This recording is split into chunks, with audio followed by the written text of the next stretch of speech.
پچھلے سال رمضان میں روزانہ کسی کبیرہ گناہ کے بارے میں بیان ہوتا تھا. ایک کبیرہ گناہ، اس کے شریعت میں کیا وعید ہیں، کیا اس کے نقصانات ہیں. اس دفعہ انشاءاللہ فجر کے بعد کوشش ہوگی کہ کسی ایک بڑی نیکی کے بارے میں، بڑی خیر کے بارے میں جس کی شریعت میں بہت تاکید ہے، تو اس کے بارے میں انشاءاللہ بیان ہوا کرے گا. تو آج سے انشاءاللہ آغاز کرتے ہیں. آپ حضرات جم کے بیٹھیں روزانہ پابندی کے ساتھ، تاکہ کم از کم اتنا علم ہو کہ ہمارے مذہب نے، ہمارے دین نے کن بھلائی کی باتوں پہ زیادہ زور دیا ہے، تو شاید اللہ تعالیٰ ان میں سے ہمیں ان بھلائیوں کی توفیق عطا فرما دے. تو سب سے پہلی بھلائی جو فرض نہیں ہے لیکن شریعت نے اس کی بہت ترغیب دی ہے، وہ ہے تہجد کی نماز. قرآن مجید میں ہے تتجافى جنوبهم عن المضاجع يدعون ربهم خوفا وطمعا ومما رزقناهم ينفقون. فرمایا ہمارے جو نیک بندے ہیں ان کے پہلو رات کو ان کے بستروں سے الگ ہو جاتے ہیں. کیوں الگ ہوتے ہیں؟ جنت کے شوق میں اور جہنم کے خوف میں.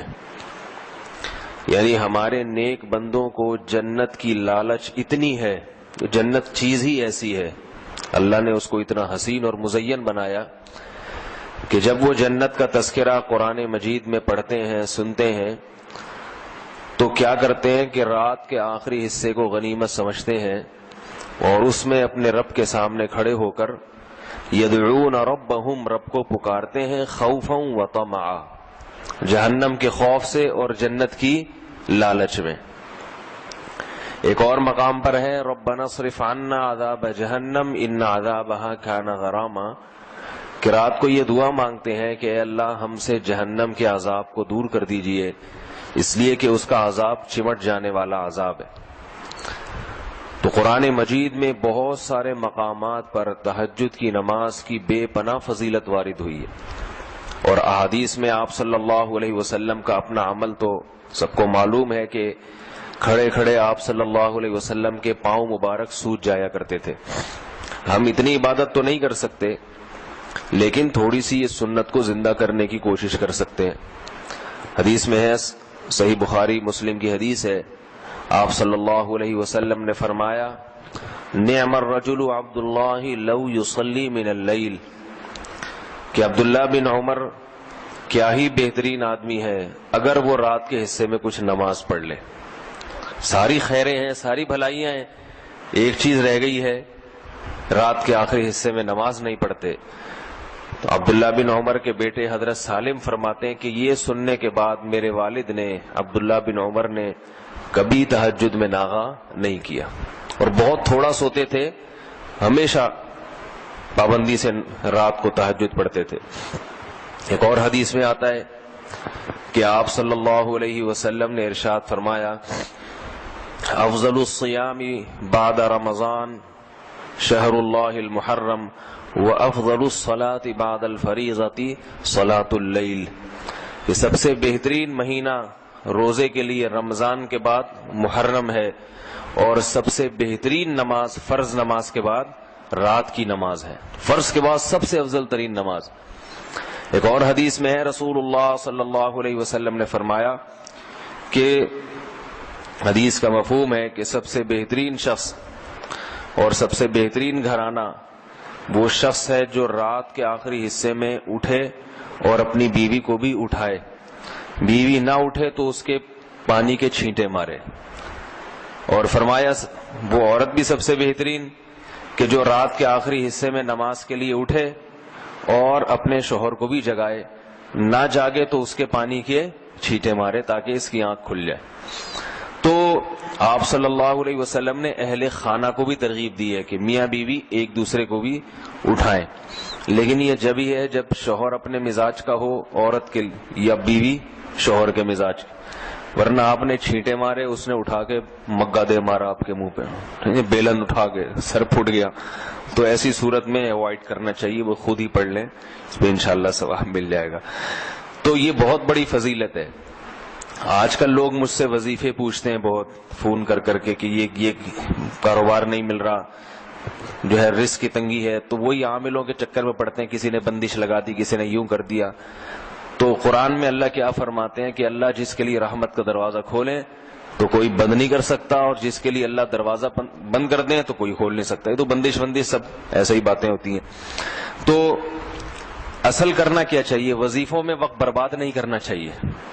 یہ جو وظیفے بتانے والے ہوتے ہیں نا، ان کے پاس کوئی دلیل نہیں ہوتی، بس ایک اندازہ ہوتا ہے کہ یہ کرنے سے یوں ہو جائے گا، یہ کرنے سے، ایک اندازے ہوتے ہیں۔ تو لوگوں کے اندازوں پہ اور ان کے اٹکل پہ اپنی صلاحیتوں کو، اپنے وقتوں کو کیوں برباد کر رہے ہیں؟ جو اللہ اس کے رسول نے جس چیز کی اہمیت بتائی ہو، جن وظائف کی یا جن اعمال کی، ان کی طرف توجہ دینی چاہیے۔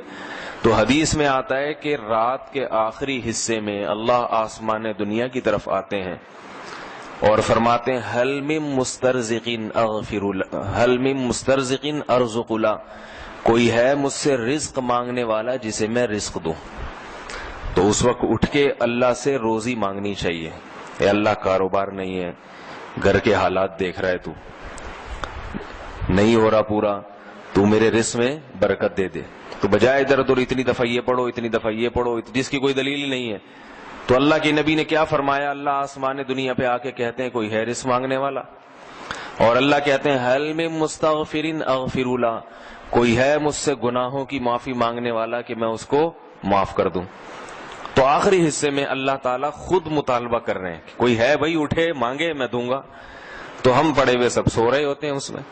تو یہ بہت بڑی نیکی ہے، یہ بہت بڑی سنت ہے، رات کے آخری حصے میں نماز پڑھنا۔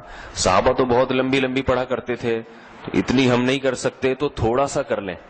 علماء نے لکھا ہے کم سے کم 2 رکعتیں یہ تہجد کی ہیں، کم سے کم، زیادہ سے زیادہ 8 بھی ہو سکتی ہیں، عام معمول آپ صلی اللہ علیہ وسلم کا، اور اس سے بھی زیادہ ہو سکتی ہیں، لیکن وہ نہیں ہو سکتا تو 2 رکعتیں پڑھ لے انسان۔ اور حدیث میں آتا ہے کہ آپ صلی اللہ علیہ وسلم سے کبھی رات کی نماز رہ گئی تو پھر آپ دن میں پڑھ لیا کرتے تھے۔ تو یہ قضا تو نہیں ہوتی، نفل نمازوں کی قضا نہیں، صرف ایک معمول کا پابند رہے انسان، اس لیے آپ نے ترغیب دی ہے۔ رات کو رہ گئے تو دن میں آپ صلی اللہ علیہ وسلم نے 12 رکعتیں پڑھی ہیں، تو دن میں پڑھ لے انسان۔ اور اگر رات کے آخری حصے میں اٹھنا بہت مشکل ہے یا ناممکن ہے تو آخری درجہ یہ ہے کہ عشاء کی نماز کے بعد وتر سے پہلے 2 نفل پڑھ لے انسان، بلکہ اس سے بھی پہلے یہ کہ سونے سے پہلے پڑھ لے۔ اور اس سے بھی اگر اتنی بھی نہیں ہوتی کہ بھائی نہیں سونے سے پہلے پڑھی تو میری تو نیند ہی اڑ جائے گی، یہ سستی ہوتی ہے، تو آخری درجہ کیا ہے؟ وتر سے پہلے 2 نفل پڑھ لے، اس نیت سے کہ تھوڑا سا، یعنی تہجد کی نیت سے پڑھ لے تاکہ وہ ثواب پورا نہ بھی ملے تو کچھ انگلی کٹا کے ہی شہیدوں میں انسان نام لکھوا لے نا۔ یہ جو ہے کہا جاتا ہے نا انگلی کٹا کے شہیدوں میں نام، تو یہ اسی لیے ہے کہ بہت سے لوگ انگلی ہی کٹاتے ہیں اور وہ کچھ قربانی میں ان کا نام آ جاتا ہے۔ تو پورا کام نہیں ہو سکتا، تھوڑا سا کر لے، رات کا وقت بھی ہے اور عشاء کی نماز بھی ہو چکی ہے، تو 2 رکعت اس نیت سے پڑھ لے۔